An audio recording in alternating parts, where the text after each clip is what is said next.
తమ్ముడు ఎక్కడున్నా పట్టుకుని తీసుకొచ్చే దగ్గరుండి అలివేలు మంగాదేవితో కళ్యాణం జరిపిస్తాదన్నాడు. నా కళ్యాణంకి ఆడపడుచులేంది, అందమే లేదట, ఇంటికి వెలిగేదట. ఆహా. అర్ధరేత్రి వేళ అదరేత్రి వేళ విజయవాడకి పోటుకేకేస్తుంది గోవింద. బస్సులకు మనమ్మ అమ్మవారు వచ్చేయాలండి కాబట్టి అమ్మవారు వచ్చినప్పుడు కుటుంబ సభ్యులు కాలేజ్ సభ్యులు కడుతుండండి. అమ్మవారు వచ్చినప్పుడు అమ్మవారు పాదాలు కడిగేవారు, పసుపు రాసు బొట్టు పెట్టేవారు, టెంకాయలు కొట్టేవారు, జాకెట్ ముక్క గాజులు ఇచ్చేవారు, అమ్మవారి పేరున కట్టేదలు కానుకలు చదివించుకునేవారు. అదే సమేశ్వరి గోవింద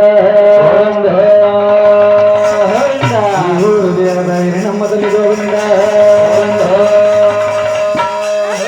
గోవింద